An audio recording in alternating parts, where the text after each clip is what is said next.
Bienvenue sur le podcast Vie ta meilleure vie, le podcast qui te met un coup de pied au derrière pour que tu passes à l'action pour créer ta version de ta meilleure vie. C'est l'été, il fait beau, il fait chaud, on a envie de se détendre et pas de se creuser les méninges. Alors je vous propose pour tout le mois d'août des rediffusions d'interviews avec des invités vraiment très particuliers de la saison 1, des invités qui ont beaucoup inspiré tous les auditeurs et que vous avez particulièrement apprécié. Alors, accrochez votre ceinture, mettez votre crème solaire et étalez-vous dans le hamac. C'est parti, vous allez être inspirés. Bonjour Jérémy et bienvenue sur le podcast de Vie ta meilleure vie. Donc déjà, tout grand merci de venir partager ton expérience et ton chemin. Donc Jérémy, est-ce que tu peux présenter aujourd'hui ce que tu fais aux auditeurs? Quelle est ton activité professionnelle? Bien sûr. Déjà, je souhaitais te remercier Fanny pour cette invitation qui me touche beaucoup.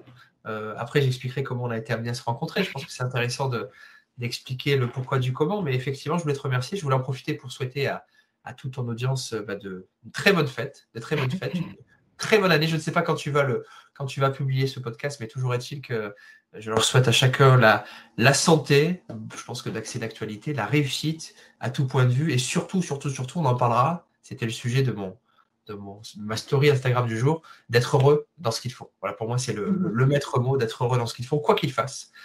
J'ai toujours dit à mes enfants que quoi qu'ils feront plus tard, il faut qu'ils fassent avec plaisir et avec passion. Ça, c'est le plus important. Donc, je vais me présenter.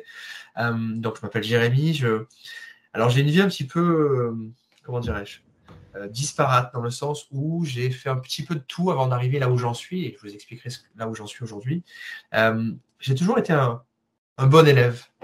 J'ai fait des études dites, je dis bien dites prestigieuses. J'ai fait des grandes écoles.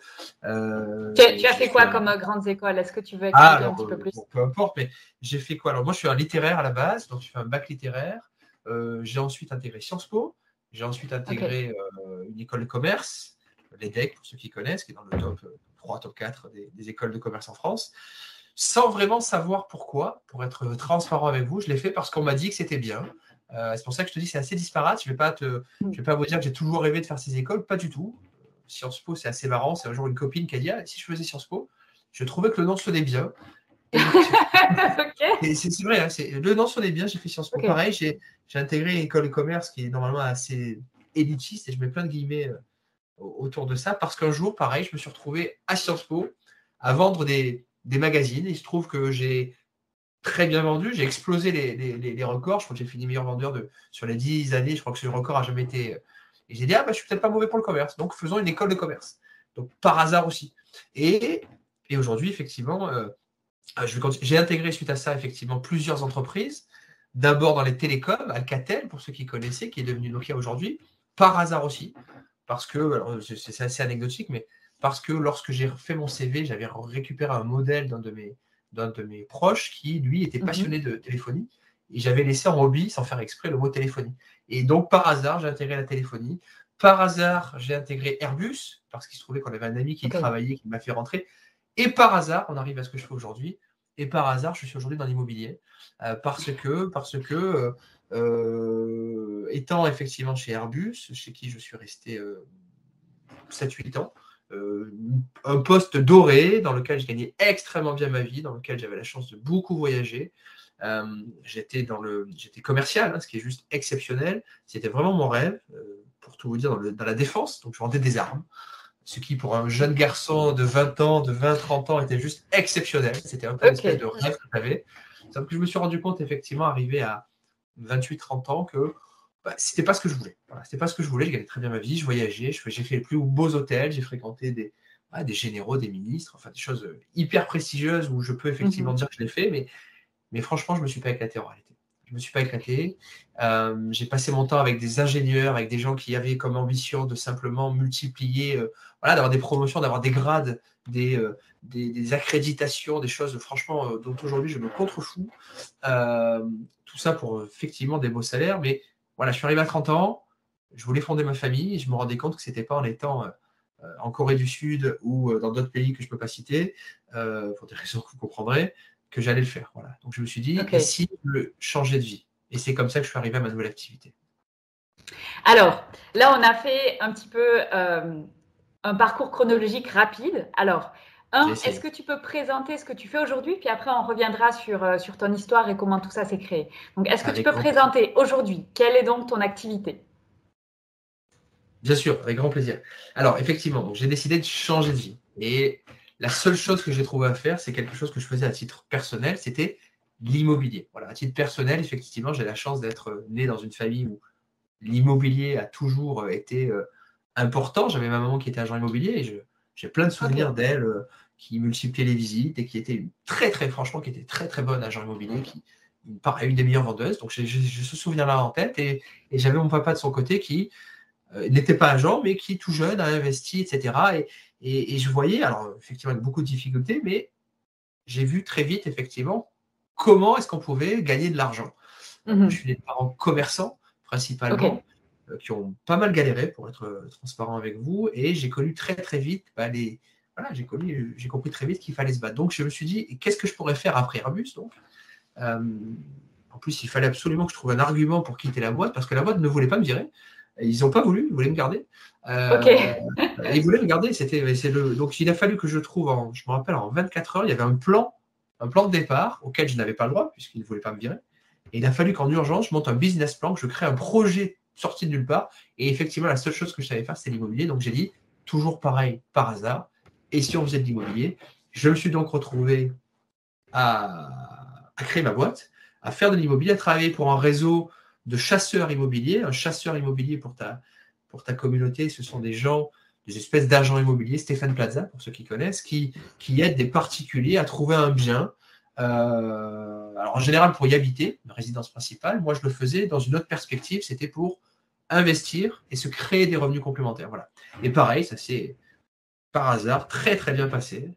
J'ai eu la chance Mhm. de pareil, d'exploser tous les scores, de terminer numéro 1, blablabla. Donc, je me suis dit, pourquoi pas en faire un métier? Pourquoi pas créer ma boîte? Et donc, je me suis retrouvé j'ai quitté ce fameux réseau de chasseurs et j'ai créé mon entreprise qui s'appelle aujourd'hui l'investisseur IMO, tout simplement, modestement, puisque c'est ma vie, mais c'est aussi celle de tous ceux qui sont autour de moi.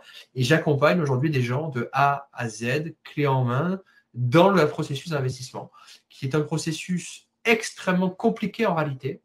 Beaucoup de formations existent, beaucoup de, de livres ont été écrits, mais ce que ne disent pas les livres, c'est toute la réalité, et Fanny le sait parfaitement, c'est comme ça qu'on s'est rencontrés, toute la difficulté dans l'exécution de tout ça.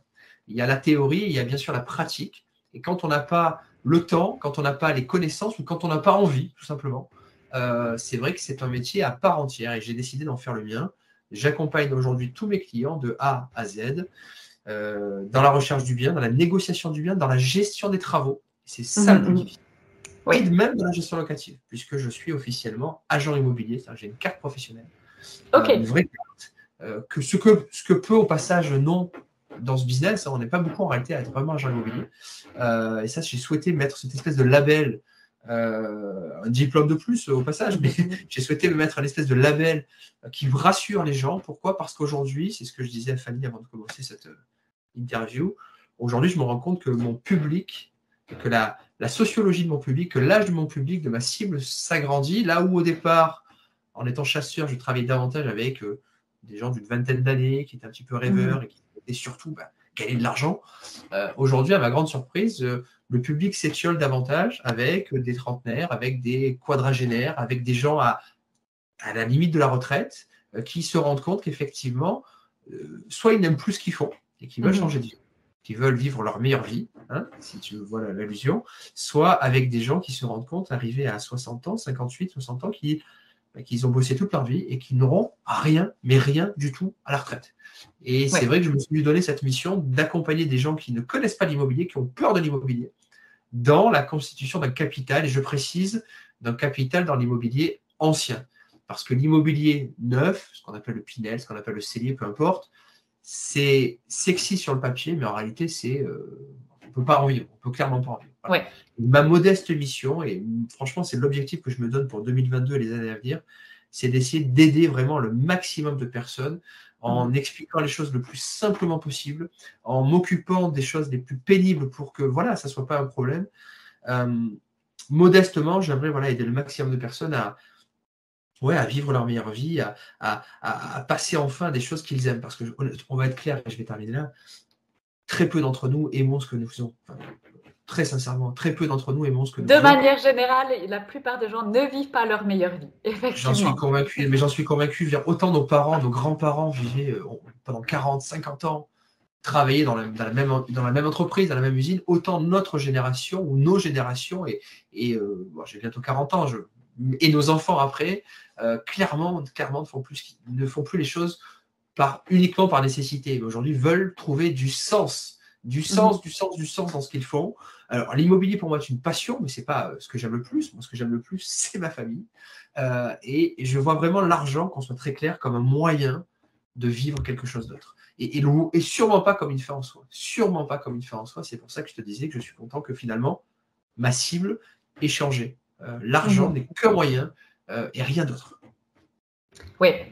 Alors, je vais peut-être rajouter, comme tu le disais précédemment, c'est comme ça en réalité qu'on s'est rencontrés, puisque je suis passée par toi pour acheter mon premier immeuble, étant donné que je suis expatriée, je vis encore en Indonésie, et donc c'était compliqué de faire toutes ces démarches-là, malgré le fait que j'ai fait plusieurs formations. Et ça, je pense qu'il faut quand même être très clair là-dessus. C'est très bien les formations, et j'encourage tout le monde à le faire. Pourquoi ? Parce qu'il faut avoir un minimum de connaissances avant de se lancer. Il y a aussi beaucoup de chasseurs immobiliers, et bon, quand on veut investir, il faut être le capitaine de son bateau. Donc, quelque part, le chasseur immobilier vient travailler avec le capitaine du bateau, et il faut aussi aiguiller et donner une direction. Donc, il faut savoir de quoi on parle un tout petit peu. Mais il y a une énorme différence entre la théorie qu'on apprend et la réalité. Et je pense que c'est là où quelqu'un comme toi va apporter une valeur énorme, puisque tu as une grosse expérience là-dedans, dans l'investissement et dans les galères qu'on peut avoir dans l'immobilier, parce que ça fait partie du lot. Quand on veut faire de l'immobilier rentable, comme tu dis, on ne va pas aller chercher dans du neuf, on va chercher dans l'ancien. Donc, qui dit ancien dit travaux. Et donc, gestion de travaux, surprise et compagnie. Ça fait partie du package. Mais si on veut créer une rente, c'est ce qu'il faut faire. Et je pense que tu vas m'appuyer là-dessus, sur le fait que ça va être très difficile avec du nouveau de se créer un revenu supplémentaire. Par contre, c'est encore possible avec de l'ancien. Donc, je voudrais revenir sur ton parcours, puisque j'aimerais parler un petit peu plus de, voilà, tu disais, tu as fait des choix, c'était pas vraiment des choix, c'était un peu, bon, pourquoi pas. Et est-ce que c'était quoi, une pression familiale, tu vois, est-ce qu'il y avait quelque chose qui t'a dit, il faut que tu fasses des grandes études, c'est important, est-ce que c'était la société, est-ce que c'était la génération? Qu'est-ce qui fait que tu t'es lancé dans des grandes études, en fait? Parce qu'au final, tu aurais pu, avec des parents commerçants, tu aurais très bien pu reprendre le commerce des parents, par exemple. Effectivement. Alors là, on rentre dans l'intime et le psychologique. J'imagine qu'effectivement, avec un peu de recul, je ne me suis jamais réellement posé la question, mais j'imagine que je crois t'avoir dit à un moment donné de cette interview que mes parents galéraient. Et franchement, je ne veux pas faire pleurer dans les chaumières, mais c'est vrai, ils ont galéré. J'ai été boursier, merci la France. J'ai eu droit à pas mal d'aides, etc. Et je pense que c'est cette envie, cette revanche peut-être sur la vie, cette envie de les rendre fiers, cette envie justement de ne pas offrir les mêmes conditions que celles que mes parents par la force des choses m'ont offert. Vraiment de donner le meilleur pour mes enfants et pour ma femme et aussi pour mes parents aujourd'hui. Je pense que ça a été mon moteur. Je suis convaincu que c'est mon moteur aujourd'hui. Et qu'en réalité, je le répète, l'argent n'est qu'un moyen pour cela. C'est une façon aussi certainement de moi de me rassurer par rapport à ça. Les études en tant que telles, oui, c'était parce qu'effectivement, moi j'ai eu la chance, et c'est une vraie chance, d'avoir des parents. Alors, mon père qui bossait énormément et ma mère qui ne me lâchait pas. J'ai eu une maman extrêmement présente, une maman italienne, qui ne m'a jamais lâché, qui m'a mis une pression de dingue. Mais je la remercie si elle écoute cette interview, parce qu'effectivement, je me rappelle tout jeune, je rentrais de l'école, elle vidait mon cartable et elle ne me lâchait pas pendant des heures tant que je n'avais pas fait mes devoirs. Et je peux vous dire qu'elle était d'une extrême rigueur et d'une extrême exigence. Alors, c'est évidemment pénible quand on est jeune, mais aujourd'hui, je me rends compte qu'effectivement, je n'aurais jamais fait tout ça si elle ne m'avait pas poussé. Et je reste convaincu qu'aujourd'hui, si on n'a pas quelqu'un, un formateur, un mentor, un coach, peu importe, ou quelqu'un de sa famille qui est là pour vous pousser, qui est là pour vous obliger à vous donner le meilleur et à donner le meilleur de soi-même, ben on a une tendance naturelle à une certaine entropie, on a une certaine tendance naturelle à se laisser porter par les événements. Voilà. Et ma chance à moi, ça a été ça. Ça a été d'avoir des gens exigeants qui ont eu des conditions effectivement difficiles, ce qui m'a donné cette envie de me dépasser, de me surpasser. Voilà. D'où les études. Les études, c'était, je pense, une façon de grandir mes parents. Hein. J'imagine que ça doit être du classique, en me disant effectivement, oui, pour tout te dire, j'ai une petite anecdote rapide. Effectivement, je me rappelle un jour, tout jeune, je devais avoir 8 ans peut-être, 8-9 ans, passer devant une école à Marseille, parce que je suis de Marseille, qui s'appelle le lycée Thiers, qui est une classe préparatoire. Et ma maman j'ai cette image, hein, c'est marrant, qui me disait « Ah, peut-être qu'un jour tu finiras en classe prépa ». Très honnêtement, je n'ai jamais su ce que c'était une classe prépa, un peu comme le reste. Et j'ai fini en classe prépa. Et tout le reste. Donc c'est pour ça que je te dis, alors, je ne vais pas vous dire qu'il faut se laisser porter par les événements, c'est pas ça. Je pense qu'il faut. Disons que je crois beaucoup à titre personnel, modestement, en mon étoile, même si je ne sais pas trop où elle va m'amener, pour être très honnête. Et j'aimerais vous dire, comme vous disent tous les formateurs, qu'il faut savoir là où on va, qu'il faut une carte avec une direction. C'est vrai, et je le répète tous les jours à mes clients, mais en réalité, j'en suis le contre-exemple. Disons que je me laisse effectivement porter par mes envies, porter par mon étoile, porter par le hasard de la vie. Je crois énormément au hasard de la vie. Je crois beaucoup. C'est une espèce de considération un petit peu à la limite du religieux, à la limite de l'ésotérisme. Je crois énormément. Vraiment, je crois que l'univers nous donne des signes, il y a des énergies, et je me laisse porter par ça, même si je ne suis pas forcément capable de mettre des mots dessus. Et je le répète, mes études ont été une façon de répondre à ces énergies et une façon de grandir mes parents. Mais effectivement, je me suis rendu compte très vite, au grand désarroi de mes parents, encore une fois, malheureusement, qu'effectivement, cette vie-là, rangée, ne me correspondait pas, que les réunions pendant des heures pour parler process, pour parler KPI, pour ceux qui savent de quoi il s'agit, pour parler pour faire des réunions, pour parler de règles, pour établir des règles, ça ne m'intéressait pas. Voilà, moi, j'ai un côté très créatif en réalité, j'ai un côté artistique. Je me voyais littéraire. Littéraire, exactement. Mais c'est ça. Et j'en reviens à mes premiers amours, finalement. C'est peut-être la seule chose, finalement, que j'ai faite qui me correspondait, c'était le littéraire. On va être très clair. Un littéraire chez Airbus qui vendait des avions, j'étais le seul. Mais j'étais le seul. Le seul.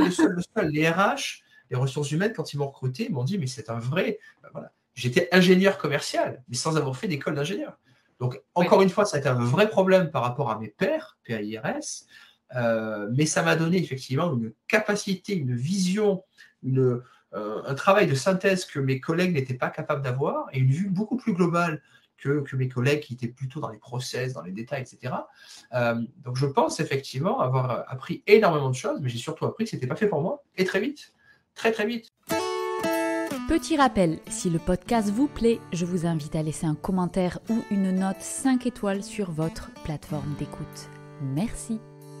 La réunion du lundi matin autour de le café, là on est début janvier, la réunion autour de la machine à café pour savoir qu'est-ce que vous avez fait pendant vos vacances alors que votre chef il n'en a rien à faire et que vous-même vous en avez encore plus rien à faire de devoir justifier, je voulais plus ça. Aujourd'hui je vis ma vie, la meilleure je ne sais pas, mais en tout cas je vis ma vie et je m'organise tel que je veux. Et là tu m'as proposé de faire cette interview et je l'ai fait avec grand plaisir. Je ne me paye pas, je ne suis pas sponsorisé, je le fais pas par intérêt, je le fais parce que ça me fait plaisir. Et ça, waouh, c'est juste génial. Ok. Et est-ce que justement tu peux essayer de définir quels ont été les points qui t'ont le plus gêné dans ta vie de salarié et qu'est-ce qui étaient les points dont tu avais besoin où tu te dis voilà, là j'en peux plus de ça, j'ai besoin de ça, tu vois, pour essayer de donner un petit peu des idées ou de mettre en lumière quels étaient les éléments qui t'empêchait d'être heureux tout simplement dans ta situation précédente. Puisqu'on l'a vu, tu gagnais beaucoup d'argent, donc quelque part tu avais une position qui était considérée par le monde extérieur comme plutôt une position dorée. Donc l'argent ne fait pas le bonheur. Donc qu'est-ce qui fait ton bonheur? Si ma femme était là, je te dirais ma femme, mais elle n'est pas là, donc je ne vais pas mentir. Elle va peut-être écouter cette interview. On verra si on Alors, qu'est-ce qui fait le bonheur? C'est toujours très difficile de savoir qu'est-ce qui fait le bonheur. Je pense que les critères évoluent en fonction de ton âge, en fonction de ta vie, etc. Il est clair, qu'on soit très clair, J'ai eu cette chance d'avoir effectivement, alors non pas une vie dorée, je le répète, j'ai pas mal galéré, mais par contre, à l'inverse, après avoir fait toutes ces études, et d'un autre côté, c'est aussi l'avantage des études, j'ai pu intégrer des entreprises que très clairement, c'est quelqu'un qui n'eût pas fait les études que j'ai faites, n'aurait pas pu intégrer. Hein. Je peux citer des grandes entreprises du CAC 40 qui, quand vous n'étiez pas dans telles écoles, de telle place à telle place dans le classement, même pas regarder vos CV. C'est la France, c'est comme ça, c'est fortement critiquable. Et toi qui vis à l'étranger, moi qui ai beaucoup vécu à l'étranger, c'est quelque chose qui est assez horrible. Quand on n'est pas dans la bonne case, c'est très difficile de sortir. Moi, j'ai travaillé dans l'industrie, j'étais commercial dans l'industrie. Franchement, j'aurais pu vendre des légumes et je pense que j'aurais été pas mauvais du tout, voire même humblement très bon. Mais non, parce que j'étais dans l'industrie, il fallait que je reste dans l'industrie. Et voilà le système de caste à la française. Donc, effectivement, moi, ça ne me rendait pas heureux. Effectivement, ce qui ne me rendait pas heureux, c'est de devoir courir derrière des promotions dont je comprenais très vite dont j'ai très vite compris qu'elles n'étaient encore une fois que des grades, des titres qui n'avaient aucun intérêt. J'ai eu cette chance, en vivant à l'étranger, de voir mes responsables, vice-présidents, Airbus, des postes extrêmement prestigieux avec des salaires à 6 ou 7 chiffres des fois, hein, même 7 chiffres, qui en réalité étaient tous divorcés. Ils étaient tous divorcés. Tous divorcés ou ils vivaient à Madrid, parce que moi j'ai vécu en Espagne, et ils rentraient tous les week-ends sur Paris, en ayant très certainement au passage une seconde vie. Est-ce que c'était ça mon bonheur? Est-ce que c'est ça que je voulais avoir? Est-ce que c'était... Alors, la vie à l'étranger est formidable, hein, tu le sais, la vie d'expat a beaucoup d'avantages, mais quand on est loin de ses terres, quand on est loin de ses proches, surtout quand on a des enfants, on se rend compte effectivement des fois on aspire à une vie simple, et je le répète, je ne suis pas à l'image à titre personnel de certains formateurs qu'on voit, qui font du bling-bling, etc. Très honnêtement, aujourd'hui, je gagne très bien ma vie, mais je vis très simplement parce que j'ai toujours vécu comme ça et qu'aujourd'hui, mon objectif, c'est de transmettre cette valeur-là, la valeur du travail, la valeur de la difficulté à mes enfants, que je gagne peut-être trop, ça c'est un autre sujet, mais voilà. Ce qui me rend heureux aujourd'hui, je vais être transparent avec toi, c'est la sécurité.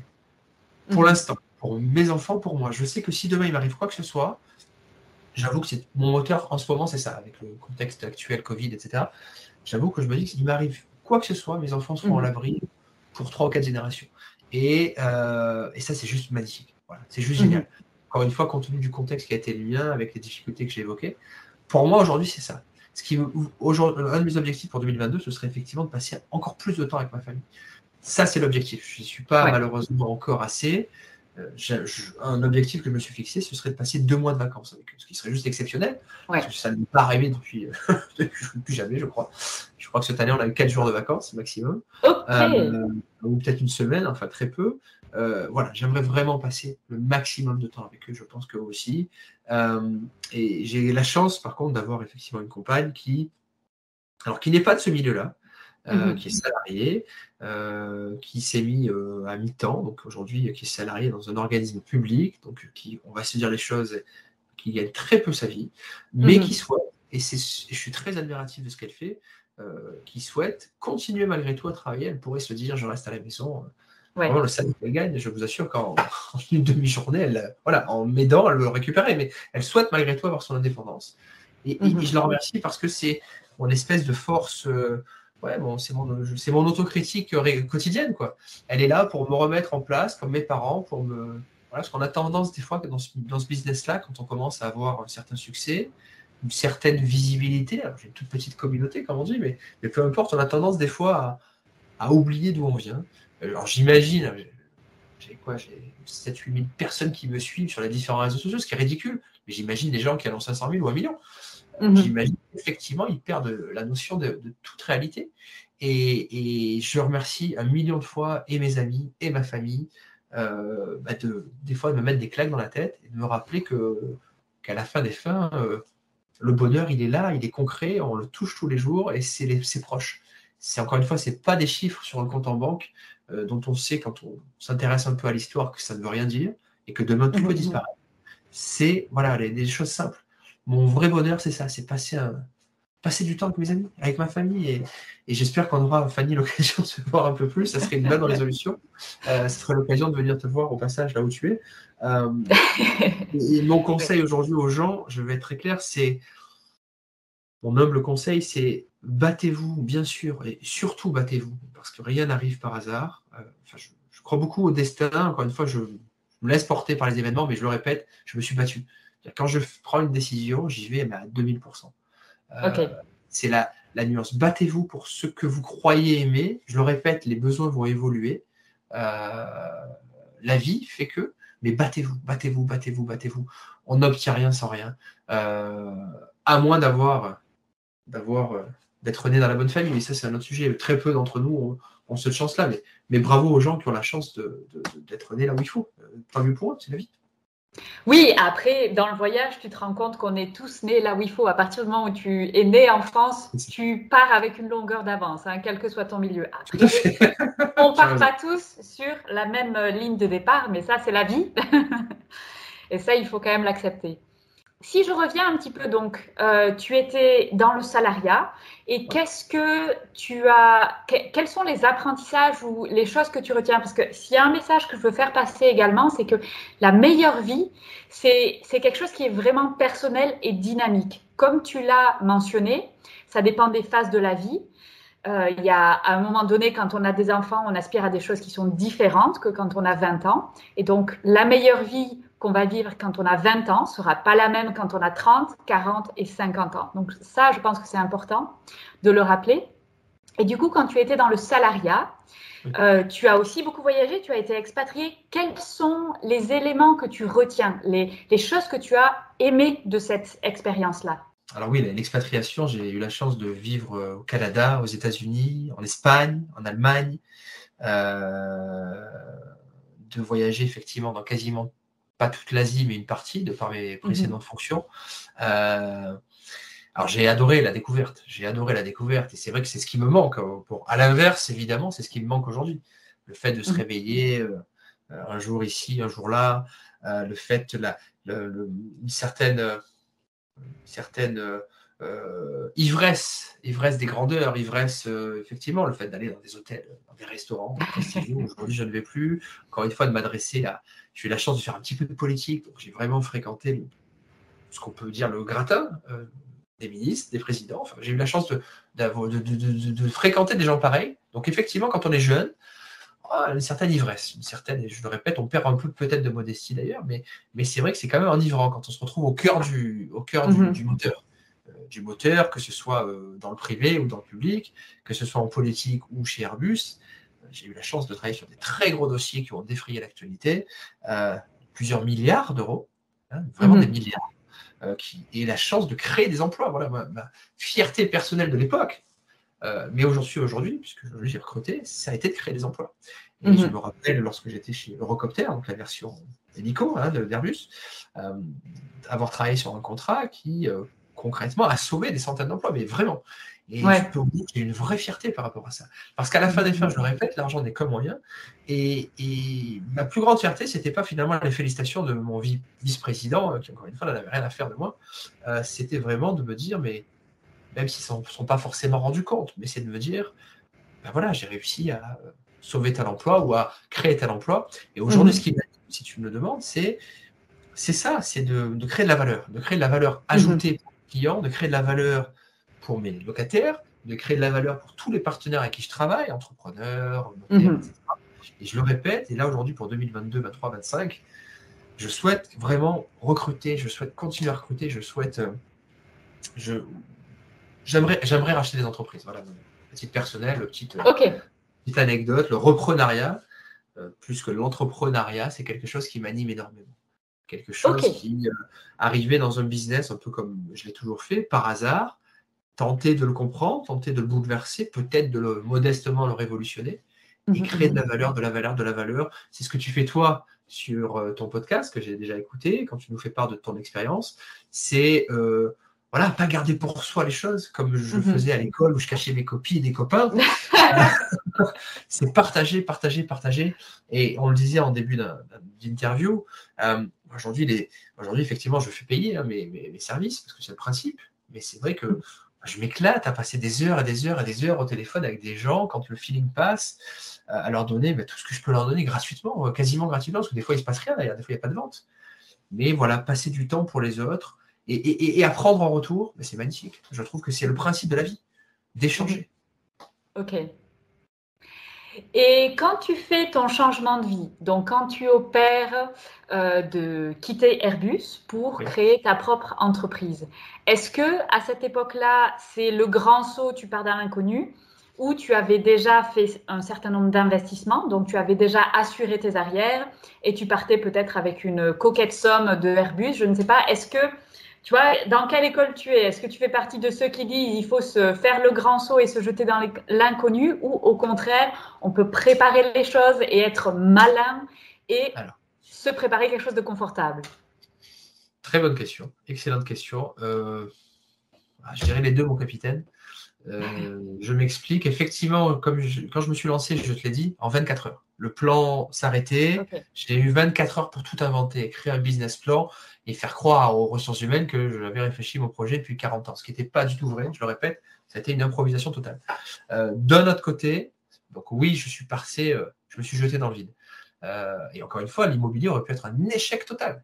J'ai intégré un réseau, mais par pur hasard, parce que j'avais lu un blog 3 jours avant, d'un mec qui avait l'air sympathique, par pur hasard, et ça, j'ai tout explosé, et tant mieux pour moi. Et c'est comme ça qu'ensuite, pareil, j'ai créé ma boîte, là, la boîte actuelle d'Investisseurs Immo, par pur hasard aussi. Je me suis dit, allez, donnons-nous les moyens d'eux, recrutons. Alors, le problème des gens comme moi, c'est que malheureusement, on manque un peu de process, on manque un peu de structure, hein, c'est le problème des créatifs, et j'y travaille, j'essaie d'améliorer ça. C'est peut-être d'ailleurs ce que j'ai appris de ta question d'avant, du salariat, des grosses boîtes, j'essaye de mettre un peu en place ces process que je trouvais un peu horribles de mon temps, j'essaie de les utiliser effectivement. Mais à l'inverse, pour revenir sur ta question de base, je me suis lancé dans le vide, mais je suis quand même un mec, je sais compter quand même, c'est peut-être une de mes seules qualités, comme tout commercial, je sais compter. Voilà, j'ai eu la chance, et vive la France encore une fois, effectivement, de partir dans le cadre d'un plan de licenciement. Et donc, comme je vous disais, je ne rentrais pas dans les cases du plan et je me suis arrangé pour rentrer avec le pied, avec la main. Je le répète, mon boss ne voulait pas que je parte.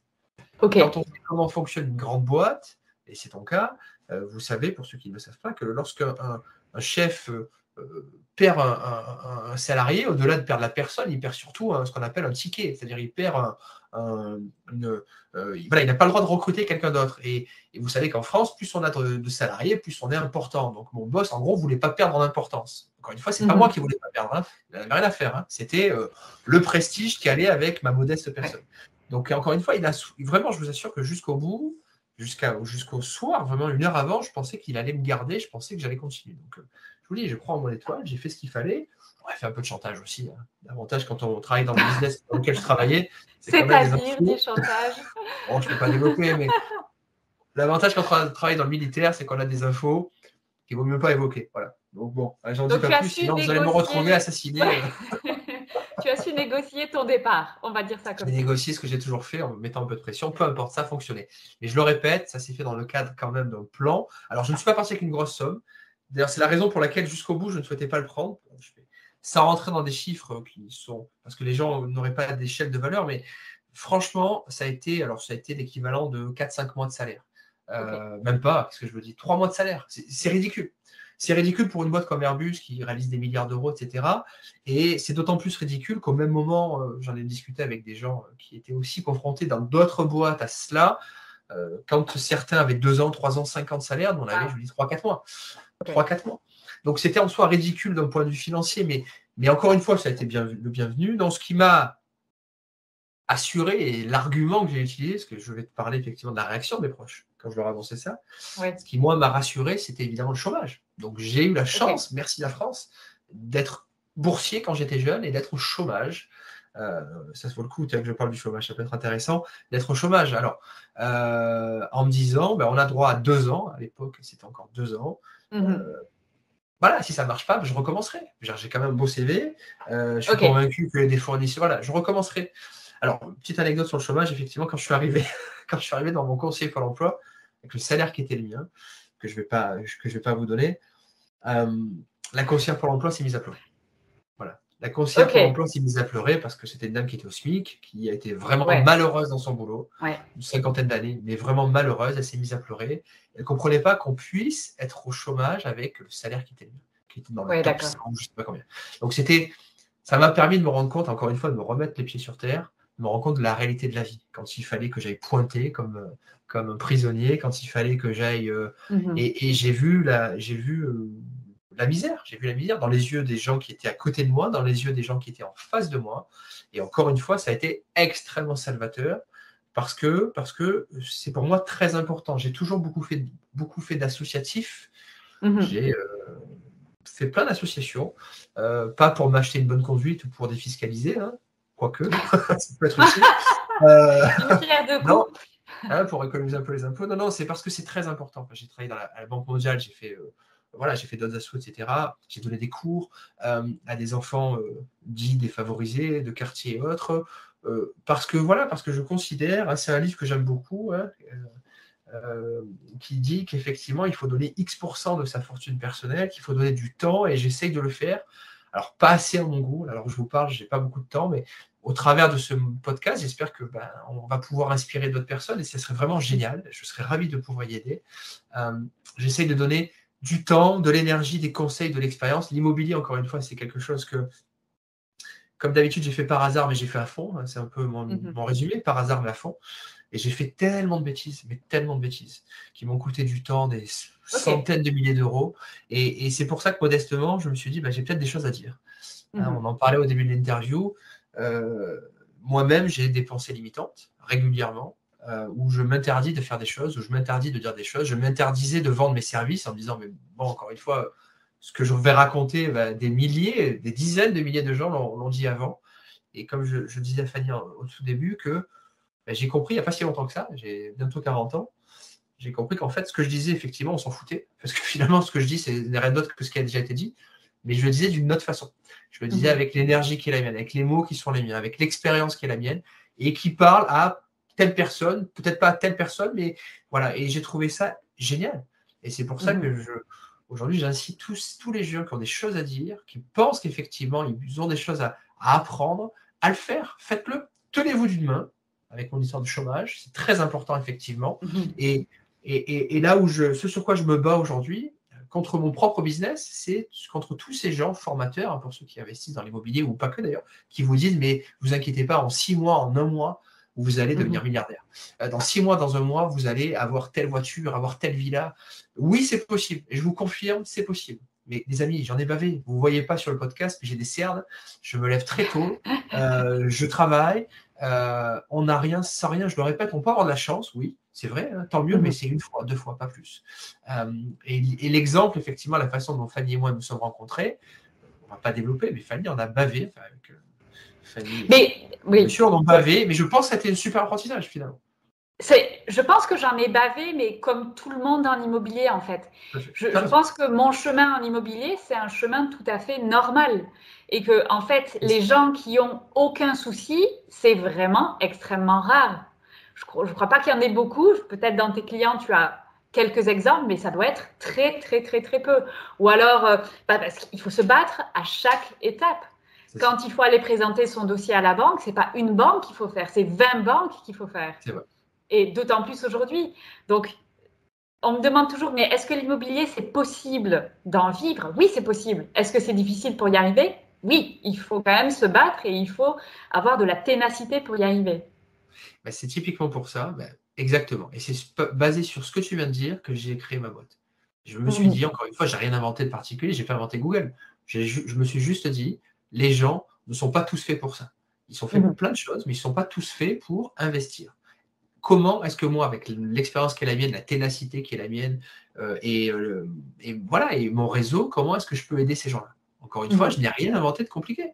Je ne fais juste que les prendre par la main et les accompagner dans la mesure du possible. Ce que je n'ai pas pu faire pour Fanny au passage, parce qu'à l'époque, je n'étais que chasseur, je ne faisais que vendre.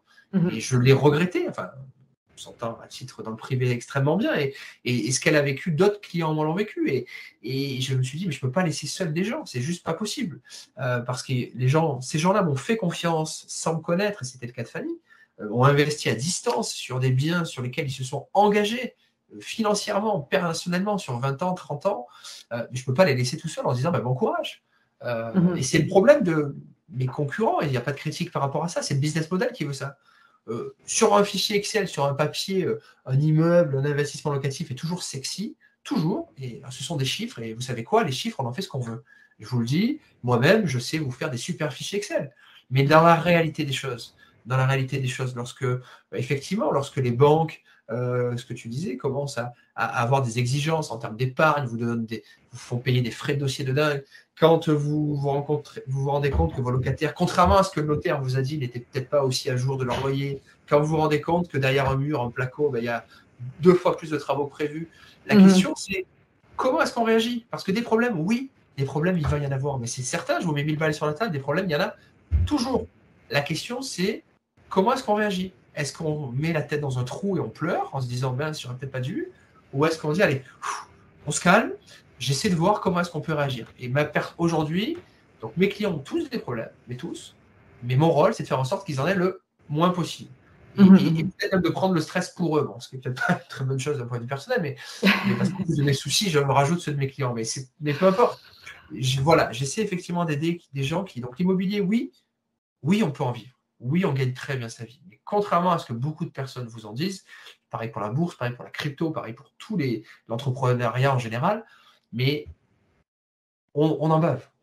Mais c'est l'école de la vie, je le répète, c'est l'école de la vie. On en bave, on apprend. Et oui, vous ferez des erreurs. Et oui, même avec des gens comme moi, vous ferez des erreurs, très clairement. Je ne vais pas vous dire que je vais sauver votre vie, loin de là. Mais par contre, si vous ne le faites pas, je pense que vous aurez davantage de regrets que si vous ne l'aviez fait.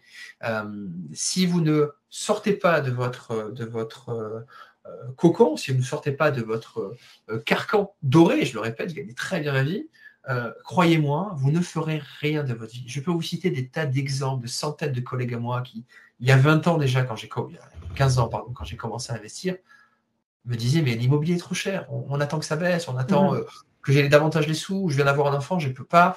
Et je peux vous dire qu'aujourd'hui, ils n'ont rien fait de plus. Ils n'ont rien fait de plus. Donc, encore une fois, je ne critique pas. Des gens ont une aversion au risque, je peux tout à fait comprendre. Mais je le répète, si vous ne prenez pas de risque, les mêmes causes produisent les mêmes effets. Si vous ne prenez pas de risque, ne vous inquiétez pas, il ne va pas arriver grand-chose.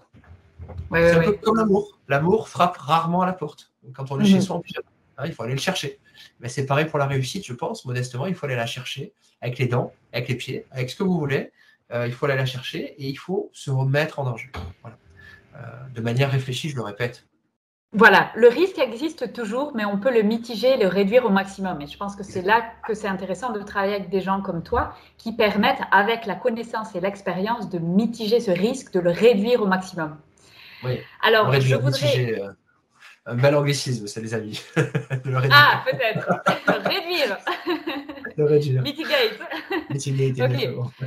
Alors, je voudrais revenir, on a abordé que très succinctement, quand tu es passé, donc quand tu as lancé ton entreprise, comment a réagi ton entourage? Oui. Est-ce qu'ils se sont dit, oh mon Dieu, c'est affreux, qu'est-ce que tu es en train de faire? Tu vas jeter toute ta belle vie au feu, ou est-ce qu'ils ont été plutôt encourageants? Est-ce qu'ils t'ont aidé?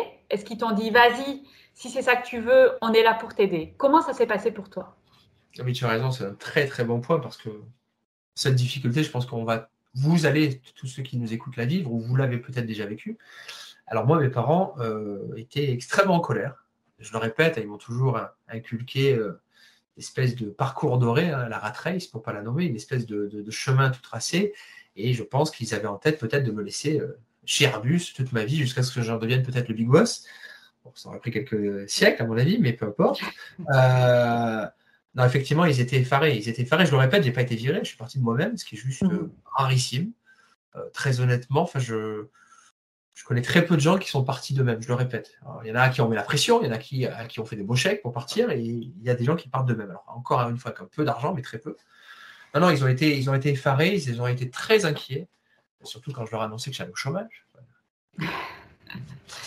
Disons-nous les choses, grosses études, grosses boîtes pour finir au chômage. Enfin, c'était là totalement, je pense que ma mère a dû faire quelques nuits blanches. C'est même fort possible. J'ai eu la chance à l'inverse d'avoir ma compagne qui, alors bien sûr, qui était inquiète. Je ne vais pas vous dire qu'elle n'était pas inquiète, elle est inquiète tous les jours. Chaque investissement que je fais, elle est inquiète. Je pense qu'elle le sera toute sa vie et jusqu'à ce que je meure, elle sera inquiète et peut-être même au-delà d'ailleurs. Mais qui m'a fait confiance. Et ça, effectivement, je le remercie. Parce qu'elle s'est dit, bon, c'est pas mon business, donc ça ne servait à rien que je lui demande par A plus B, chiffre à l'appui, etc. Mais elle s'est dit, voilà, il va tout faire ce qu'il faut. Il a une famille. Je pense qu'il c'est pas encore une fois, je suis spontané, mais je réfléchis, je le répète. Il ne va pas tout envoyer en l'air non plus d'un coup. Il sait de quoi il parle. Bon, elle m'a fait confiance. Et merci à elle, encore une fois, je le répète, quand on entreprend, on ne le fait jamais seul en réalité. Il y a des gens qui sont seuls dans leur vie, mais il faut, mon conseil, c'est qu'il faut s'entourer. Il faut s'entourer parce que c'est les montagnes russes de l'émotion.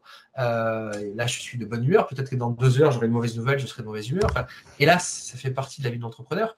D'où l'intérêt d'être entouré, d'où l'intérêt d'avoir des proches, d'avoir des points de repère sur lesquels s'appuyer, d'avoir des valeurs importantes. C'est extrêmement... Pour moi, c'est la base. Donc, je le répète, mes parents très inquiets. Et certainement, mon désir, encore une fois, comme quand j'étais plus jeune, de réussite est né de cela aussi. J'ai eu envie de leur prouver que, je me rappelle de commentaires d'amis de mes parents en disant, mais Jérémy au chômage. Enfin, alors, je ne vais pas dire qu'ils ont peut-être eu, ils ne me l'ont jamais dit. Hein. Il y a peut-être eu une certaine honte par rapport à ça. J'imagine. Je suis convaincu. Hein, moi, je vois très bien des meilleurs amis de mon papa. Pareil, qui a une très bonne carrière dans l'industrie privée, etc., qui n'écoutera peut-être pas ce podcast, mais oui, qui ne comprenait pas mon choix et qui, avec un certain... Alors, je ne sais pas si c'était... est-ce que c'était du dédain? Est-ce que c'était du mépris? Est-ce que c'était de l'empathie? Ouais, je me rappelle cette phrase, mais Jérémy est au chômage. C'était vraiment ton statut.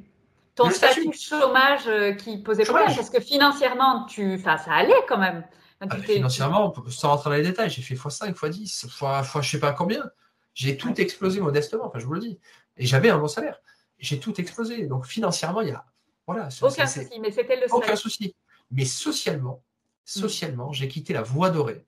J'ai osé dire merde à la vie. J'ai osé dire merde à la fameuse rat race en prenant le risque de... Je le répète, très peu dans mon business, c'est ton cas, mais très peu dans notre business, l'infoprenariat, l'immobilier, l'investissement, très peu ont fait de grandes études. Je ne suis pas une critique, bien au contraire. J'écoutais hier, au passage, un mec extrêmement connu, puisqu'il a 500 000 personnes, que je ne nommerai pas, qui ne comprenait pas un commentaire qu'on lui avait fait, on lui parlait de marchand du temple. Bon.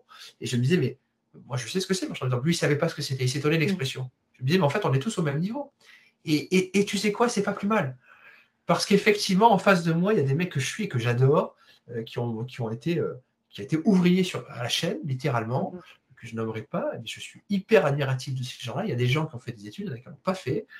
Il y a de tout. Mais notre point commun à tous, c'est d'aller dans la boue, d'aller sur le terrain et de nous battre pour ceux qu'on croit être justes. Donc, je le répète, il y a eu un poids social énorme qui m'a obligé tout jeune à suivre un parcours, à l'école, etc. Et il y a eu un poids social énorme qui m'a empêché, et mon boss, et ma famille, qui m'a empêché de sortir de cette voie, qui m'a empêché de dire merde à la vie, qui m'a empêché de...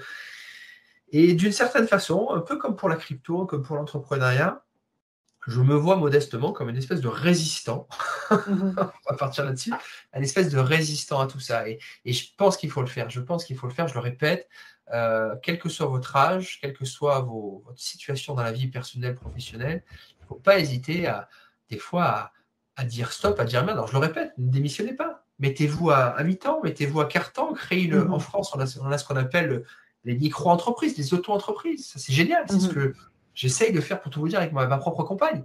Ma propre compagne qui a toujours été dans une famille, qui a toujours fait la même boîte, la sécu, pour tout vous dire, donc très carré, avec des horaires carrés, avec une certaine sécurité, comme son nom l'indique, sécurité sociale.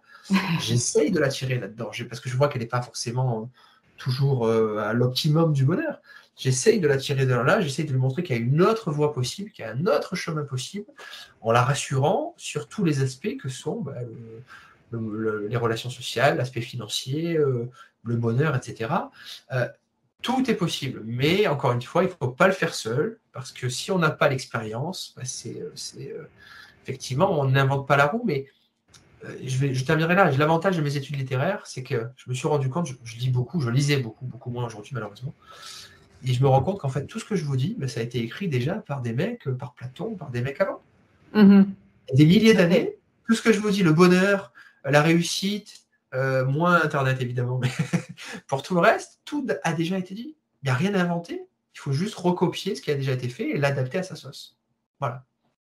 Ok, intéressant. Et quels sont pour toi les éléments clés de ton mindset qui sont hyper importants pour toi aujourd'hui pour vivre ta meilleure vie ou la vie que tu mènes? Est-ce qu'il y a des choses où tu dis, voilà, ça c'est vraiment un élément clé, par exemple la ténacité ou par exemple un entourage qui peut nous aider. Qu'est-ce qui pour toi sont les éléments clés qui te permettent de réussir aujourd'hui? Modestement, vous savez, en ressources humaines, on distingue le savoir-faire et le savoir-être. Une petite cours de théorie, c'est-à-dire en gros, le savoir-faire, c'est toute la théorie pratique que vous apprenez à l'école, j'en ai appris beaucoup, mais que j'ai déjà oublié, on va dire les choses. Alors, je ne le dis pas à mes enfants, évidemment, mais soyons clairs, le diplôme, on apprend, on bachote, on oublie, hein, on va être clair, mais il y a aussi le savoir-être. Et ça, à l'école, j'ai tout oublié. Hein. Modestement, je pense que j'ai beaucoup oublié. Mais par contre, ce que j'ai appris, et ça, je l'ai gardé, c'est ce savoir-être, c'est cette technique, c'est ce dont je me sers tous les jours. C'est la capacité de travail, l'esprit de synthèse, l'autocritique. J'essaye d'être toujours être très objectif sur ce que je fais, j'essaye. Cette capacité à avoir une vue effectivement très globale, qui est très française au passage, hein, avoir une vue d'ensemble, etc. Ça, pour moi, c'est important. La ténacité, je ne suis pas un grand sportif, j'aimerais te parler de sport, de marathon, etc. Je ne suis pas un grand sportif. Mais c'est pour moi la même valeur que quand tu fais du marathon. Je sais que tu es une grande sportive. Et c'est la ténacité, la persévérance. Je me suis pris des claques, les amis. Je m'en suis pris de tous les côtés et je m'en prendrai encore. Et à mon avis, ce n'est pas la dernière. Et je pense que plus on s'en prend au passage. Parce que les gens sont jaloux, parce que les gens sont envieux, parce qu'ils ne comprennent pas ce que vous faites et qu'ils veulent très gentiment, vos amis, vos proches, vous ramener à leur niveau, voire un peu en dessous quand même. Hein, c'est quand même sympa. Au même niveau, même pas en dessous d'eux, c'est toujours bien. La ténacité, la persévérance, la folie. Je pense que je suis fou, je le répète, quitter le job qui a été le mien, j'ai peut-être été un peu fou pour faire de l'immobilier que je n'avais jamais fait, je n'ai pas fait d'études, je n'ai rien fait. Il faut croire en soi. Hein, je vous parle d'étoiles depuis tout à l'heure. Je crois qu'il faut croire en soi. Il faut croire en ses rêves, même si ce n'est pas toujours très clair ce qu'on veut. Moi, très honnêtement, j'ai quelques images, mais je ne saurais pas mettre des mots là-dessus. Et je le répète, quand on s'engage quelque part, il faut y aller à fond. Après, attention, il faut savoir s'arrêter. Hein. Bon, ok, c'est pas fait pour moi, c'est pas grave. Je change, je refais autre chose. Mais il faut y aller à fond. Il faut essayer de ne pas avoir de regrets dans ce qu'on fait, dans la mesure du possible. Moi, je vous dis, j'ai essayé pas mal de choses. Encore, je ne vous ai pas tout dit, parce que je ne peux pas tout vous dire, mais j'ai essayé quasiment tout ce qui était essayable, d'un point de vue public, je le précise. Je précise pour éviter, je ne le dis pas dans un CV, mais par curiosité. Voilà, je suis quelqu'un de très curieux. J'ai cette chance d'être quelqu'un d'empathique. Je pense que j'ai empathique ou sympathique, je ne sais pas. C'est-à-dire que j'arrive, c'est peut-être une de mes meilleures qualités d'ailleurs, à m'adapter. C'est mon côté littéraire. Je m'adapte à ma cible, entre guillemets, à mon public, à ma clientèle. J'arrive à me mettre dans leurs pieds, dans leurs pattes, dans leurs pas. J'arrive à comprendre ce qu'ils veulent parce que je suis à l'écoute, modestement, même si je parle beaucoup. J'arrive à être à l'écoute. Et je pense que c'est peut-être la plus grande qualité, en tout cas dans un métier, quel qu'il soit, où on est amené à avoir du public. C'est sûr que être à l'écoute, comprendre ce que veulent les gens, ou deviner ce qu'ils ne sont pas capables eux-mêmes de deviner. Le métier de commercial, c'est ça en réalité. C'est de conseiller. C'est d'être capable de comprendre ce que veulent les gens ou de ce qu'ils ne veulent pas, peu importe, d'essayer de le matérialiser, de mettre des mots dessus et de trouver des solutions. Voilà. C'est un petit peu ça, c'est ce que toi tu tentes de faire au travers de tes propres expériences et d'aider les gens.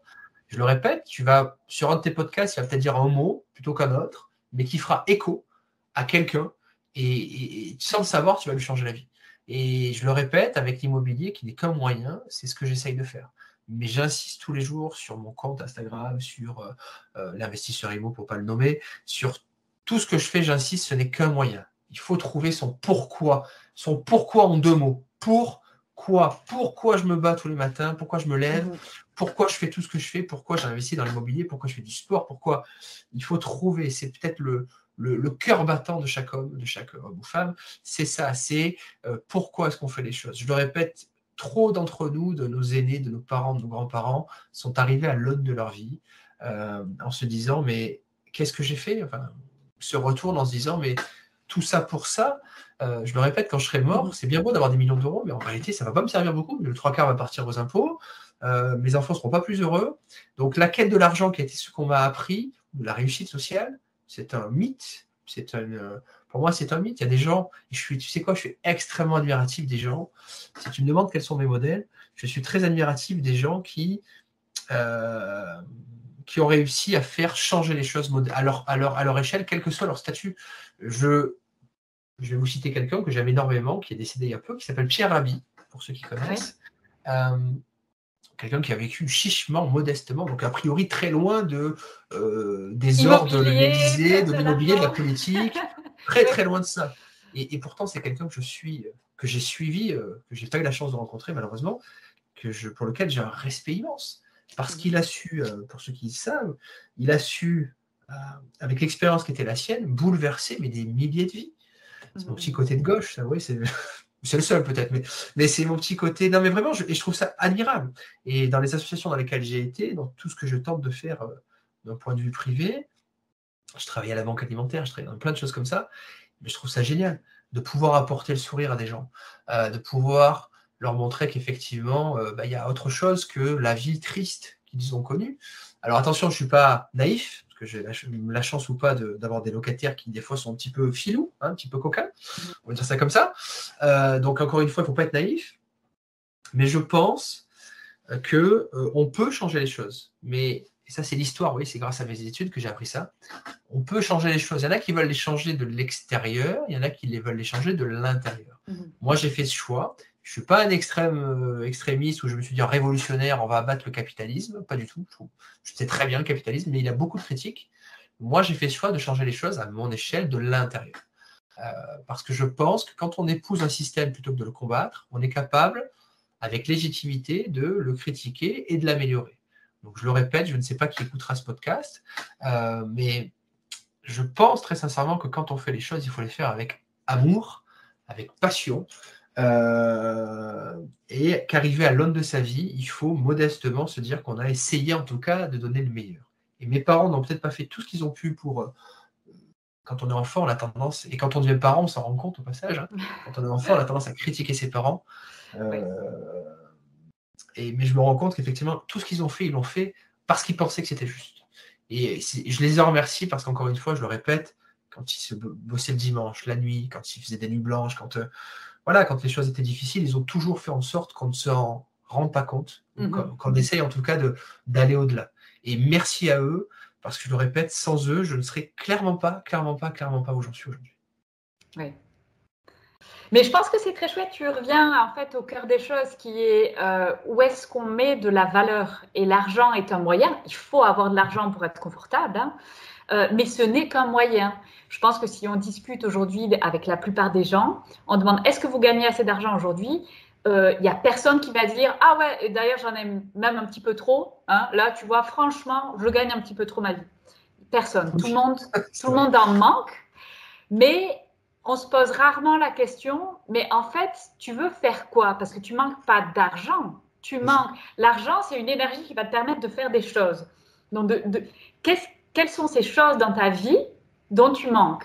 Parce que si on peut les identifier, à partir de là, on va pouvoir mettre une somme dessus et on va pouvoir travailler pour aller vers créer cette valeur financière pour que tu puisses faire cette chose-là et être heureux.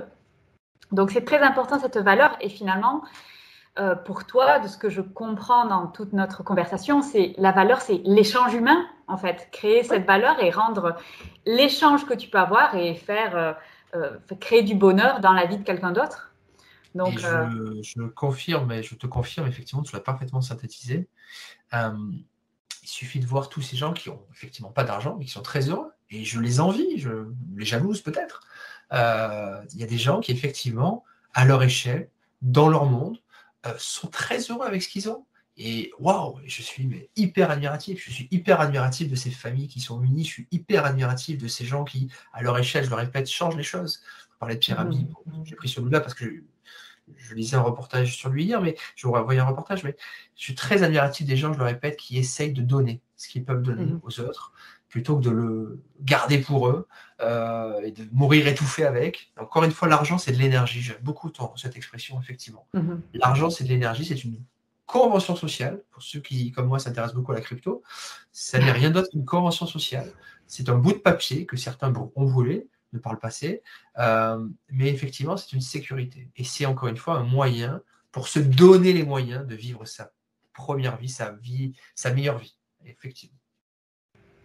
Et tu as cité tout à l'heure Pierre Rabhi. Est-ce que tu avais d'autres personnes comme ça ou des gens que tu admires et qui, tu vois, par exemple, quand tu as des moments de challenge ou des moments où c'est plus difficile, tu vas te tourner vers ces gens-là pour te donner un petit peu d'inspiration? Parce que, bon, j'imagine qu'il y a plein de challenges dans ta vie, comme dans la vie de tout le monde. Bien sûr. Et est-ce que, tu vois, comment tu trouves dans ces moments-là l'énergie pour continuer d'avancer?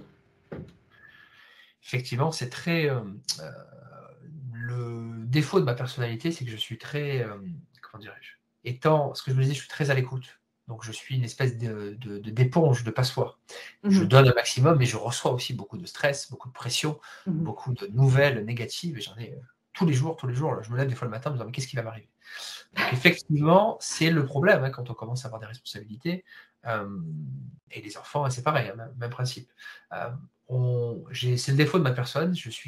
Malheureusement, je suis une espèce d'éponge et je capte aussi le bon comme le mauvais. Donc, effectivement, j'ai des fois besoin de me rebooster.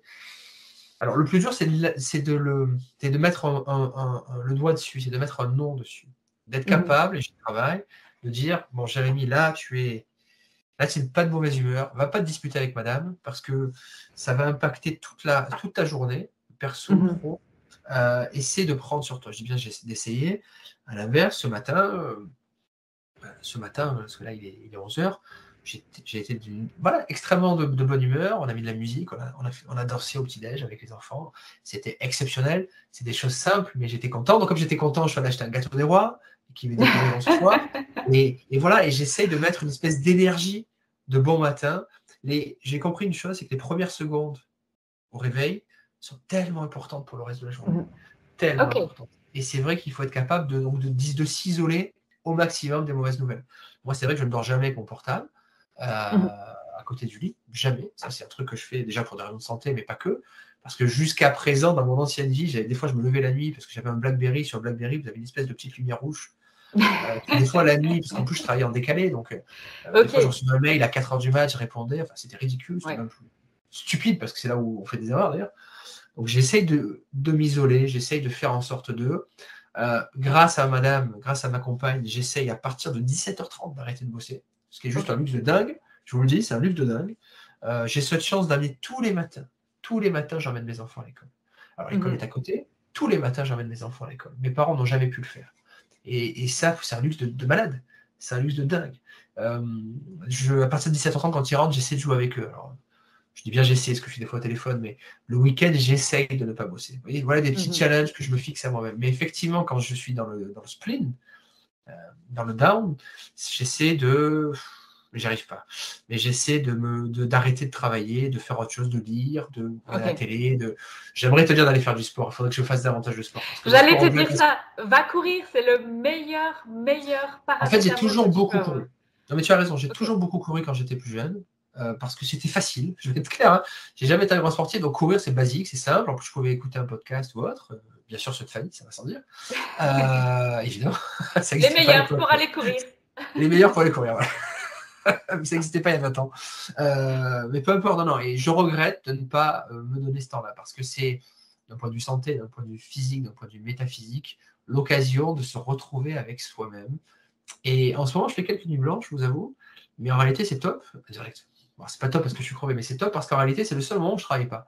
Et où je peux poser mon esprit, poser mon cerveau et réfléchir à des tas de sujets auxquels je n'avais pas forcément pensé. Il est très important de prendre le temps de laisser respirer son corps, son cerveau, ce que je ne fais pas assez, pour donner de la perspective aux choses. Et effectivement, essayer d'arrêter une espèce de vision. Je suis quelqu'un qui est tout le temps la tête dans le guidon. Et un très bon copain à moi me disait que je travaille dans le business, mais pas sur le business. Sur le business. Et j'adore cette phrase. Elle est très simple, je ne la connaissais pas, mais c'est waouh, ça m'a fait une espèce de waouh. Il a tellement raison. Tellement raison.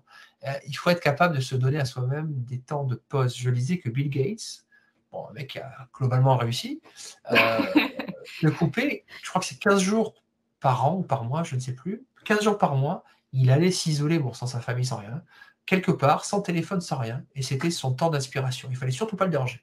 Voilà, il partait quelque part, personne ne l'emmerdait pendant 15 jours par an. Et c'était un temps où il dit, certains mots, il va faire je sais pas ce qu'il fait, et c'est un temps où il se retrouve avec lui-même. Et c'est tellement important. C'est pour ça que je crois beaucoup à la spiritualité, à la religion, à tout ce qui permet effectivement de s'élever des considérations purement matérialistes, des problématiques de Covid, des problématiques de politique, des problématiques qui sont pour moi des problématiques vraiment bas niveau, qu'on soit très clair. Alors encore une fois, j'en suis convaincu que c'est plus simple quand on a de l'argent, qu'on se dise les choses, de commencer à penser spiritualité, parce que c'est clair que les gens qui malheureusement n'ont pas de quoi de vivre, je comprends qu'ils n'aient pas le temps de ça, et c'est un luxe qu'on peut nous se permettre, enfin, pour lequel on a travaillé encore une fois, mais quand on a atteint, c'est la pyramide de Maslow, quand on a atteint ce genre de besoin de base, hein, le dernier besoin de la pyramide de Maslow, pour ceux qui connaissent, c'est ça, c'est l'espèce de reconnaissance, c'est l'espèce de spiritualité, et c'est un objectif, c'est clairement un objectif. Et je le répète, c'est pas de gagner plus d'argent, c'est pas d'avoir plus d'immeubles, d'avoir plus de voitures, d'avoir plus de maisons, mais c'est d'être en conformité avec un soi-même qui, on le répète, est fluctuant, un soi-même qui n'est pas très précis parce que ça évolue au fil des rencontres, etc. Et effectivement, les gens inspirants sont pour moi une source, c'était ta question, sont une source de magnifique. Je parlais de Pierre Rabhi, je pense à Simone Veil, alors que j'ai pas eu la chance de connaître. Je passais pas très loin, mais c'est une dame quand on voit sa vie. J'ai 40 ans, donc j'ai forcément des références un peu plus âgées que plus tard, mais c'est une dame admirable. Enfin, on peut être qu'admiratif de ces gens-là.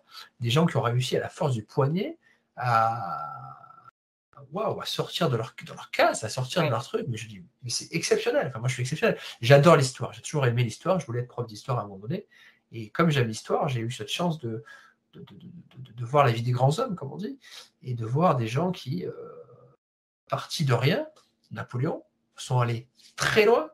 Et je me permettrai une citation. Napoléon disait, on ne va jamais aussi loin que lorsqu'on ne sait pas où on va.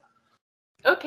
Mais son histoire l'a magnifiquement prouvé. Alors, c'était bien un extrême, je n'ai pas cette prétention-là, mais je suis convaincu, c'est pour ça que je vous parle d'étoiles depuis tout à l'heure, je suis convaincu que quand on croit fortement à ce qu'on fait, et qu'on est ouvert aux chakras, aux énergies, aux opportunités, quelles qu'elles soient, qu'on peut attirer la réussite à soi. Depuis que je suis entrepreneur, ce qui est juste magnifique, c'est qu'aujourd'hui, je fais de l'immobilier. Demain, je ferai peut-être que je vais créer une boîte pour faire des ménages, peut-être que je vais créer une boîte pour des milieux que je ne connais pas, mais le fait d'être sorti de ma boîte, thinking out of the box. Airbus, c'est un de ces trucs, c'était le mantra chez Airbus, c'était réfléchir en dehors de box, la boîte. Ce qui n'était pas vrai du tout, hein, c'était un pipeau de communication. Mais maintenant que j'y suis plus... Pour une boîte qui, je pense, est très formatée, justement, c'est assez formaté à mort. Boîte française, ingénieur, c'est pas une boîte privée, c'est une boîte publique, en tout cas pour la partie française, qu'on soit très clair, qui ne vit que par l'État, etc. Alors il y a beaucoup de com, mais dans les faits, c'était hyper formaté. Et je le répète, moi il m'arrivait des fois d'arriver à... Alors ça c'était une blessure personnelle, il m'arrivait des fois d'arriver à 9h le matin, mon boss en anglais qui me disait good afternoon, bon après-midi, bonjour, bon après-midi, avec beaucoup de sarcasme, beaucoup d'ironie. Quand je partais des fois à 17-18h, parce que j'habitais loin, en fait, ce qui me faisait arriver à 20h chez moi, hein, mais les gens me disaient, tu prends ta journée. Enfin, ça, je pense qu'on l'a tous connu. C'est des choses horribles, que eux-mêmes ont dû connaître, que eux-mêmes ont dû détester, et qu'ils répètent par schéma, voilà, et je ne veux pas de ça, mais tu sais quoi, qu'ils restent là où ils sont. Et régulièrement, moi, sur mes stories Instagram, je le mets maintenant sur LinkedIn, régulièrement, je leur envoie des petits coucous, avec pas que des coucous d'ailleurs, en leur disant, mais restez où vous êtes les copains, c'est lundi matin, c'est la rentrée, vous faites vos réunions, mais magnifique, éclatez-vous. Moi aujourd'hui je suis passé à autre chose. Donc je le répète, quand on est entrepreneur, on rencontre des gens formidables. Et ça, je ne le connaissais pas. Et toi, des gens qui vous ouvrent à des milliards de nouveaux horizons, je découvre tous les jours. Tu disais, quand j'ai créé ma boîte, je suis allé... sans aucune compétence particulière, sans idée précise de ce que je voulais faire, j'improvise au fur et à mesure. Ce qui est bien et pas bien, je découvre des nouveaux outils, je découvre Skype. Alors, Skype, je connaissais quand même, je suis pas si vieux que ça. Enfin, je découvre des outils qui n'existaient pas, qui sont juste exceptionnels et qui permettent de changer les choses. Et je le répète, pour ceux d'entre vous qui nous écoutez, qui souhaitez, je ne sais pas, changer les choses, changer quelque chose dans votre vie, mais putain, excusez-moi le gros mot, mais faites-le, quoi. Vous ne posez pas la question, faites-le. Faites-le d'abord, ok, réfléchissez un peu, mais vous réfléchirez sur le tas. C'est quoi? C'était Michael Jordan qui a raté des centaines les citations qu'on connaît, qui a raté des centaines de tirs avant de réussir. Tous les mecs qui ont créé leur boîte, les Elon Musk, qui se sont plantés avant d'y arriver. Ne croyez pas, je vous le répète, ne croyez pas que vous allez réussir du premier coup. C'est pas vrai, c'est du pipeau. Et à l'inverse, c'est pas parce que vous avez échoué qu'il faut s'arrêter là. Je le répète, il faut être capable de voir pourquoi ça a merdé. Il faut être capable, bien sûr, de changer les choses. C'est ce que dans les grosses boîtes, typiquement, on nous apprend, et ça, c'est top. À faire des feedbacks, à faire des espèces On avait des actions, je ne sais plus comment on appelait ça chez Airbus, mais où on analysait ce qui avait merdé et on améliorait les process. Alors, c'était un petit peu ampoulé, trop carré, mais c'était génial. Et il faut le faire régulièrement. Et encore une fois, le fait de passer par des gens extérieurs, des coachs, des mentors, peu importe, qui ne sont pas forcément dans le guidon, qui ne sont pas dans le quotidien, c'est exceptionnel parce que des fois, ils vous disent, mais Jérémy, pourquoi tu ne fais pas ça comme ça? C'est tellement plus simple. Ah ouais, c'est vrai. Et je le répète, il faut s'ouvrir au monde, il faut s'ouvrir aux opportunités, s'ouvrir à la rencontre, de préférence avec des gens qui ne pensent pas comme vous. L'entropie, c'est bien, mais je le répète, quand on fait des grandes écoles, quand on fait des grandes études, quand on fait des boîtes, vous avez des gens qui sont comme vous, donc qui vous confortent dans vos horizons. Si vous suivez, si vous écoutez YouTube, si vous écoutez des podcasts qui vous répètent toujours pareil, vous savez, YouTube, l'algorithme de YouTube vous renvoie toujours à la même vidéo. À la fin, vous êtes convaincu que vous avez raison. Vous êtes convaincu que les aliens ont fait la Tour Eiffel. Vous êtes convaincu que le 11 septembre, c'était de la merde. Vous êtes convaincu que le Covid, c'est un truc des industriels. Enfin, vous voyez ce que je veux dire? Il faut être capable de se remettre en question. Il faut être capable d'être confronté à des gens qui ne sont pas de votre bord politique, qui n'ont pas la même vision des choses. Parce qu'à la fin des fins, ça vous permet de relativiser et des fois de vous dépasser. Ok, et bien, du coup, tu vois, de tout ce que tu viens de dire, je retiens vraiment 2 points essentiels. Tu disais, se planter, ça fait partie de la réussite. Bien sûr.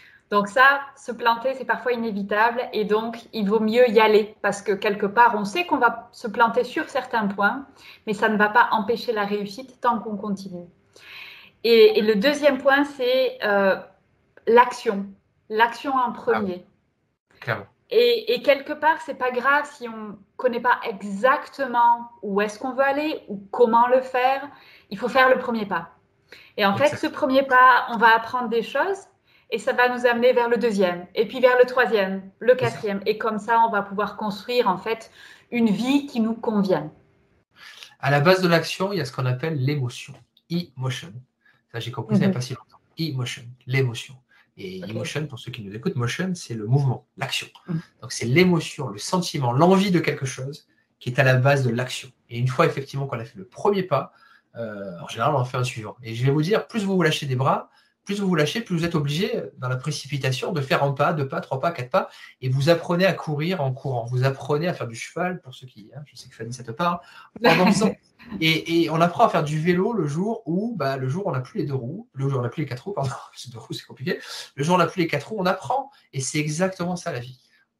Il faut tenter les choses. Et si on ne les tente pas, je le répète, l'amour ne frappe pas à votre porte si vous ne l'attendez pas. Il faut provoquer la réussite, il faut provoquer les choses de manière réfléchie, encore une fois. Et surtout, il faut oser changer de vie, oser sortir du cadre dans lequel on vous a mis, oser vous donner les moyens d'être heureux, même si vous ne savez pas ce que ça veut dire, même si vous n'avez pas identifié les mots. Tous les coachs vous parlent d'identifier d'un plan précis, d'une carte, je le répète, de savoir où va le bateau. Il est clair que si on ne sait pas où va le bateau, vous tournez en rond. Mais encore une fois, je le répète, je ne sais pas où va mon bateau. Mais vous savez quoi, il y va à fond. Il y va à fond, soufflé par le vent ou soufflé par ce que vous voulez, par le moteur, par mon moteur, il y va. Alors, je vais peut-être me prendre un ou deux murs, c'est fort possible, mais il y va. Encore une fois, sans regret. Et c'est là où l'immobilier, pardon, je reviens là je parle un peu de ma sauce personnelle, et c'est là où l'immobilier est intéressant. C'est là où le fait d'avoir des rentes, quelles qu'elles soient, de la bourse, de la crypto, de l'immobilier, est intéressante. Parce que je le répète, c'est beaucoup plus simple de se lâcher des 2 mains quand on a un peu d'argent de côté. C'est clair. Les gens qui ne savent pas de quoi demain sera fait, je comprends qu'ils ont d'autres chats à fouetter que ça. Mais quand on a un peu d'argent, plutôt que de le dépenser en futilité, encore une fois, on n'a pas les mêmes définitions de la futilité, mais plutôt que de les dépenser dans des vacances, dans un club ou autre, ce qui est génial au passage, moi j'adore, pourquoi effectivement ne pas essayer de se créer de la rente pour se permettre de se créer des filets de sécurité. L'immobilier, encore une fois, vous n'êtes pas obligé d'aimer.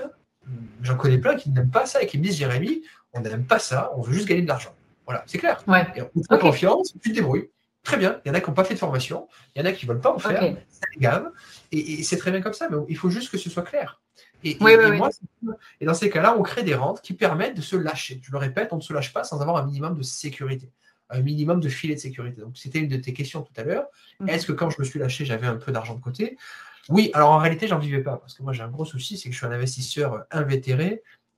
J'investis toujours. Donc, en fait, tout ce que je gagne, je le réinvestis. Alors ça, c'est un peu le défaut de ma personnalité. Toujours dans l'action. Toujours dans l'action, je grossis. Alors, vous n'avez pas la vidéo, mais j'ai bien grossi, je vous confirme. Ce qui fait que je me remets en danger tout le temps, en fait. Alors, c'est pas bien, parce que là, par contre, ça, c'est le point négatif de ma personne. Il faut que mes proches me disent d'arrêter de le faire. Mais bon, c'est un autre sujet. Mais effectivement, il faut se faire les choses avec tempérance. Il faut faire les choses avec, bien sûr, quelques limites, mais il faut les faire. Et même si on se plante, c'est pas grave. Il faut se bouger les fesses. C'est le plus important. Et ça, c'est merci maman de me l'avoir appris. Il faut se bouger les fesses. Ok. Jérémy, est-ce qu'aujourd'hui, tu peux dire que tu vis ta meilleure vie? Oui, non, franchement, ouais. Franchement, non, mais très honnêtement, oui. Peut-être que moins bien que celle de demain, mais franchement, je m'éclate. Je fais les choses avec passion, je fais les choses avec plaisir. Je gagne très bien ma vie au passage, ce qui facilite les choses. J'ai cette chance folle, je te le dis, d'avoir recruté du monde, d'avoir modestement aidé des gens à changer de vie. Et ça, c'est un kiff de dingue. J'ai 2 personnes là qui ont 58 ans chacun, qui viennent d'acheter un immeuble. 58 ans. Monsieur est gendarme, madame est infirmière, ils se reconnaîtront peut-être. Mais c'est des gens qui ont consacré leur vie aux autres. Vraiment, qui se sont sacrifiés pour les autres. Et parce que littéralement, ils ont fait des métiers pour du service public, pour aider les autres. Ils se sont rendus compte à l'aune de leur vie, je ne sais bien sûr pas s'ils m'écoutent, ils se sont rendus compte qu'effectivement, en plus, monsieur, il vivait dans une caserne en gendarmerie, donc ils n'ont jamais pris le temps de penser à eux. Et ils ont pensé à leurs enfants, ils ont pensé à leurs clients, entre guillemets, mais ils n'ont jamais pris le temps de penser à eux. Ils se rendent compte que voilà, à 58 ans, ils ont peu d'argent de côté, mais pas énormément non plus. Ils se disent, mais qu'est-ce qu'on va faire de notre vie? Comment on va vivre? Et je me dis, mais pour des gens pareils, qui se sont donnés corps et âme, mais je me dis, mais il faut les aider aussi. Et pour être transparent avec toi, et tu me connais, Fanny, tu sais que je ne compte pas mes heures, je peux te dire qu'aujourd'hui, donc ils viennent d'acheter un immeuble à 500 km de chez eux, qu'ils n'ont jamais vu. Ils m'ont fait pleinement confiance. Et comme ils m'ont fait pleinement confiance, je me donne à 1000% pour eux. Oui. Parce qu'ils m'ont fait confiance. Et j'en fais bien plus entre toi et moi que ce que mon contrat indique. Tout à fait. C'est moi qui gère leur immeuble, alors que ce n'est pas moi de le faire. Mais peu importe, je le fais avec grand plaisir. Parce que ces gens-là ont donné, à mon tour de leur donner. C'est une espèce de cycle de la vie. Et je pense très honnêtement qu'en donnant aux autres, on reçoit tellement plus. C'est hyper bouddhiste ce que je dis, je crois que je vais me mettre au bouddhisme. Mais c'est une philosophie, la philosophie du don, la philosophie du partage, la philosophie de l'entre-soi, au-delà de l'aspect, j'insiste, qui fait bien sur un CV ou qui rassure son ego. Je trouve que ça amène énormément, et je le répète, dans le salariat, dans le privé, ça n'était pas possible, parce que c'était la concurrence. Dans les grandes écoles, c'est la concurrence. J'étais pas mauvais à ça. Franchement, j'étais pas mauvais au jeu du celui qui fera le plus sympathique, qui fera le premier de la classe. J'étais pas mauvais. Mais je suis arrivé à 30 ans en me disant, j'en ai marre de faire de la lèche à mon boss. J'en ai marre j'étais plutôt devenu le bouffon. Alors, je disais les choses avec humour, donc ça passait, mais je disais quand même les choses. Et alors, fois, ça passait pas. Mais je me suis rendu compte que j'avais une grande gueule et que j'avais envie de dire les choses. Et que j'en avais marre d'être empoulé, j'en avais marre de venir avec mon costume, je me rappelle quand j'étais pas rasé, on me faisait des remarques. Quand j'avais pas la cravate de telle couleur, on me faisait des remarques. C'était épuisant. Épuisant. Pour des gens qui, je le répète, étaient tous divorcés, qui n'étaient pas forcément heureux dans leur vie, qui faisaient tous les week-ends les mêmes choses parce qu'ils n'avaient rien à faire, et qui n'avaient d'autre objectif dans le privé que de faire des miles. Parce que l'objectif de mes boss, c'était d'avoir la carte Platinum, que j'avais au passage, qui n'apporte rien de particulier, c'était d'avoir la carte Platinum, et comme par hasard, tous les 25 décembre, juste avant le 31, ils avaient tous des voyages d'entreprise exprès pour accumuler du miles. C'était une espèce d'objectif. Que j'ai moi-même poursuivi, c'est un truc ridicule, où moi-même je me dis je vais aller dans tel hôtel qui va me rapporter plus de miles, je vais bouffer dans tel resto qui va me rapporter plus de miles. En anglais on dirait what the fuck, ça sert à quoi? Franchement, les miles, je les ai perdus, on s'en fout aujourd'hui. Qu'est-ce qu'on s'en fout des miles, sincèrement? c'est un bel objet doré qu'on t'agite comme ça devant les yeux. Et je pense que si on croit que c'est pour nous, bah, il faut y aller, il faut le tester. Je suis aussi dans le cas où j'ai voyagé énormément, je suis allée dans les plus grands hôtels. Aujourd'hui, je n'aspire qu'à une chose, c'est de ne plus voyager et de ne pas aller dans des hôtels froids et voilà, où, bon, oui, c'est le prestige, mais en réalité, voilà, en tout cas, moi, c'est pas mes valeurs. Il y a des personnes, c'est peut-être leur kiff, et tant mieux si c'est ça, il faut y aller, mais voilà, je pense que au plus on avance en âge aussi, au plus on a besoin de se retrouver autour de certaines valeurs qui sont finalement, toutes ces choses sont très extérieures et très superficielles, mais en soi, c'est pas ça qui nous apporte du bonheur dans notre vie de tous les jours. Non, mais là où tu as 1000 fois raison, des gens qui nous écoutent pourraient se dire, ok, bah, passons directement à la phase bonheur sans passer par la phase superficielle, évidemment. Sauf que je le répète, nous ne serions pas, et on a un peu le même parcours, Fanny, toi et moi, nous ne serions pas là où nous en sommes si nous n'avions pas galéré, si nous n'avions pas subi l'opprobre, la critique, la jalousie, la concurrence, etc. Je suis convaincu excusez-moi cette comparaison, mais qu'une épée ou qu'une armure n'est forte que parce qu'elle a été battue et battue et battue par un forgeron. Voilà. Si on n'a pas connu de vent fort, on n'est pas un bon marin. Si on n'a pas connu d'obstacles, on n'est pas un bon investisseur. Si on n'a pas connu le malheur, je pense que le bonheur est difficilement perceptible. Il faut des deux. Jean d'Ormesson, parle merci aux épines, merci à la vie, merci à l'amour, et il a tellement raison. Je le répète, tout a été écrit. Il n'y a rien à inventer. Il faut écouter ceux qui disent les choses. Jean d'Ormesson, un mec admirable, pas du tout. Enfin, je parle de Pierre Rabhi d'un côté, de Jean d'Ormesson, on est vraiment sur deux extrêmes. Mais des gens qui ont vécu. Mais j'aime beaucoup les deux aussi, et les deux ont des lancers. Des gens qui ont plein de valeurs, et ça tourne beaucoup en ce moment sur Instagram. Et je trouve cet extrait, merci la vie, merci les épines, c'est magnifique. C'est tellement beau, et vraiment, modestement, j'aimerais tellement pouvoir faire ne serait-ce qu'1 millième de % de ce que ces gens ont fait pour les autres, même en étant plus vivants, parce que dans ce cas-là, les deux, effectivement, je t'ai pris des citations très récentes, des gens qui sont pas forts. Mais non, mais c'est extrêmement inspirant. Il y a des podcasts, il y a des livres, pas forcément connus, mais que j'invite les gens à lire, à parcourir, ça fait tellement du bien, d'écouter des histoires vraies, sincères, de gens qui en ont bavé mais qui ont réussi.